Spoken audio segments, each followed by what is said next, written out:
Guys, bagong labas. Plan B naman, parang New World AI yung system nila, no? Meron siyang app, so click nyo lang yung download pagka-register nyo. Tapos, yung product nila is, ang pinakamababang investment dito guys is $10. So, 540 pesos yon.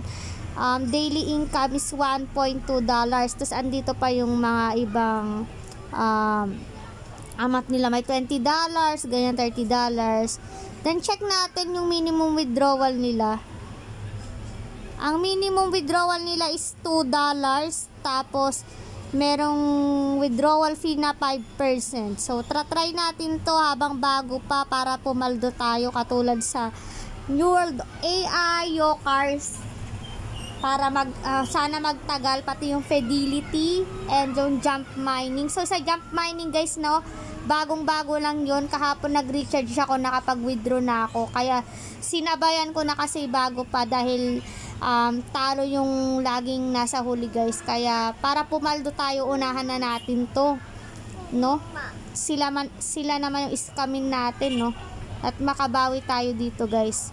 Wag na tayo dun sa ang baba ng recharge, baba ng deposit, pero ang taas din ng kitaan. Mabilis lang talaga tumakbo yun, katulad ng Solid Trade Bank, Surplus Global. Ayan, mga mababa lang yung kitaan, kaya tumakbo na sila agad, wala na.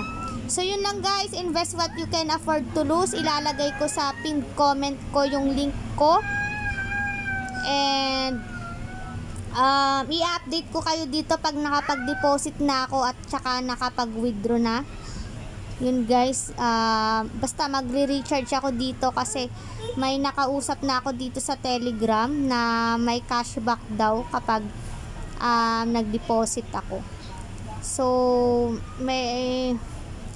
So yun lang guys, thank you for watching, and lagi kong pinapalanan sa inyo na hindi natin alam kung kailan tatakbo tong platform na to, kaya dapat extra money nyo lang yung pang-invest nyo, and always think twice before you invest. Thank you for watching guys, bye!